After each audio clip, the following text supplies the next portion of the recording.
these cells that are coming through. These are severe thunderstorms, so you're getting the frequent lighting, you're getting the hail, and I'm sure you're getting some very strong winds in this area as well. I tried to highlight some of the roads here. So it's Prospect Street. I believe that's Maple Ave. I've written there. I know it's really tiny, so I apologize. I need to make these bigger. And Route 2 as well. Harv, you feel free to take those off. And I'm gonna zoom in a little. Oh, okay, great.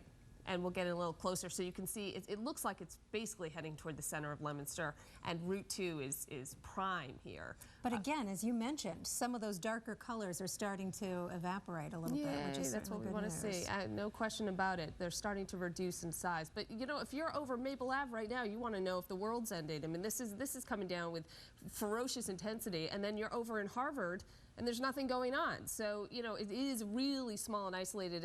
As Harvey mentioned before, we are zoomed in. So if we looked at the whole state at this point, this is one cell over the entire state. Everybody else is having quite a nice evening, and there are probably a lot of barbecues going on. Talking about the communities this is heading toward, because it looks like Harvard is under the gun for this to come through. Right. And Leominster, definitely. Leominster is the center of the focus. Now in Fitchburg, you're starting to come out of it. Sterling, you'd be in the path as well, but it would be somewhere between Harvard and Sterling. And notice it's headed towards 495, so we're talking about another major intersection that this could be crossing over. And even if it's not tornadic, it's still dealing with torrential downpours. Remember, we have the humidity, and that's a lot of moisture in the air. So this unlocks that moisture. It's like pulling the bottom of a tub out, you know, the stopper out, and just allowing it to sort of flood the area. And then you get, you know, cars on the road that have issues trying to travel. So it's not just the tornado, but certainly that's our focus right now as it's still in play. And Harvey's looking at some new information to see if it's going to be extended. Just one more minute left in that current tornado warning. Again, this is... Yeah, you know what? Don't even worry about the time. Like, let's just see what happens, because in a minute, just because that's the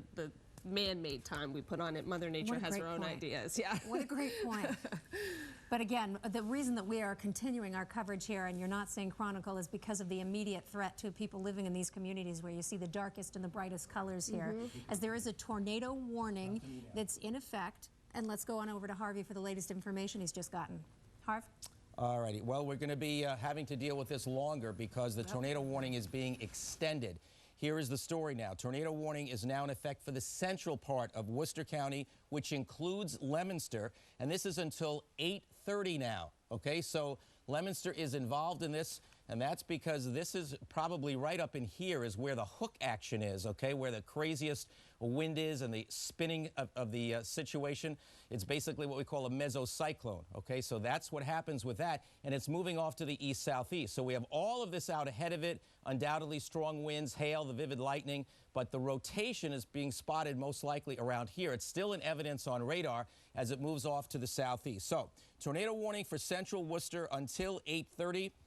As of literally right now, a severe thunderstorm that's capable of producing a tornado right near Westminster, right near Fitchburg, as you can clearly see here. And it's moving off to the southeast in this direction at 20 miles per hour. So areas and towns that are included in this warning would be Sterling, Lancaster, and Clinton as it continues to move off to the southeast. All right, now, again, this is all being issued, this warning, based on Doppler radar, meaning rotation is being seen. All right, and if it works its way down to the ground, because the rotation is seen at the base of the clouds, but that's a few thousand feet up. But if it makes its way down to the ground, then you have a full-fledged tornado, and that may be the case, maybe has been the case in the various towns that we've talked about, from Gardner on down to Fitchburg at times. All right, now, so here's the situation.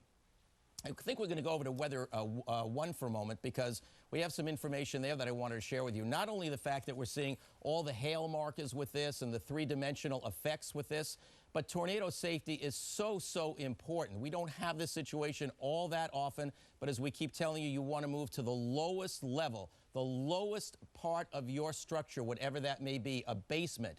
Obviously, you don't ever want to be in a vehicle or a motor home when this is happening. You want to be indoors, and then you want to seek the lowest level, away from windows, away from anything exterior, away from the roof if you can. Because anything that can get into the house, anything that creates the wind. You don't want to allow the wind in, and if it ever, heaven forbid, gets in, you don't want to be near where that is. You want to be as far away from that as possible. And you can, of course, wind up with a lot of flying debris outside as the strong winds can pick up loose objects and make them flying missiles. That's all part of what can happen with very severe thunderstorms and tornadoes. And the other thing we want to let you know is we know we're dealing minimally with a very severe thunderstorm capable of large hail, possibly even golf ball size hail.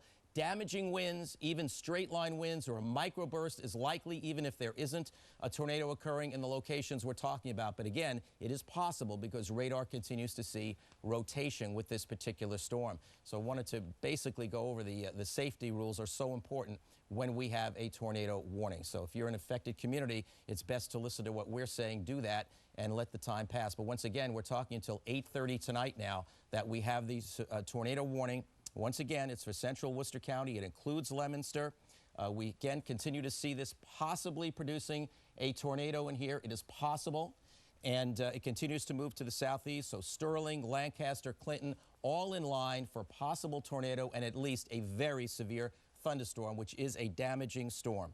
So I think Heather and Ed are both here as well. JC and I are here. We're going to stay with you as long as we have the tornado warning. Harvey, let me continue the line of conversation. As I remember from my days in Indiana, going green was another indicator. If you happen to, and I know there isn't much, it's what, 7:45 in the evening, so we still have about 15, 17 minutes of daylight.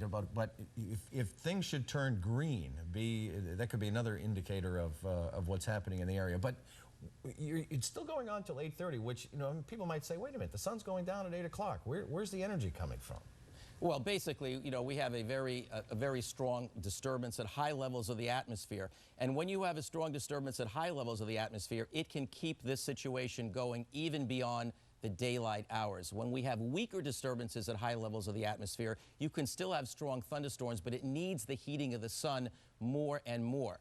Now here, we're already working into the evening hours, and we know that there's going to be a weakening and the storm will peak at some point. Maybe it's already happened, but we can't say that for sure, and obviously not going to dare say that when we have a tornado warning until 8:30. We want to be safe and sure. And again, radar is continuing to show that there is some rotation with this as it moves off to the southeast. Everywhere you're seeing of this deep red, purple, magenta, depending on how the color is on your screen, that is pretty much signifying torrential rain that most likely has hail and possibly large hail, possibly even damaging hail, which tornadoes always have, almost always have.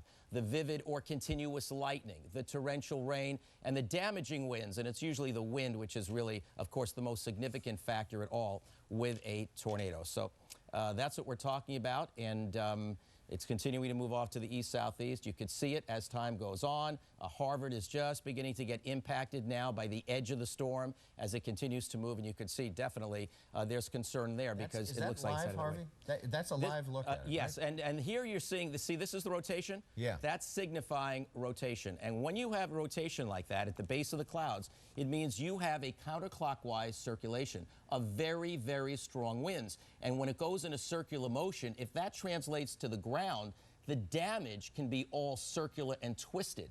And that's how we differentiate after the fact when we're not sure whether a tornado passed through the region or a severe thunderstorm. Both can do a lot of damage. We've seen that already with microbursts and macrobursts, which last a little longer and are a little wider. But even straight line winds from a severe thunderstorm go in one direction can still mow down trees all in one direction. Could cause a lot of damage. But obviously, tornado is what we're most concerned with because that circular motion is very dangerous.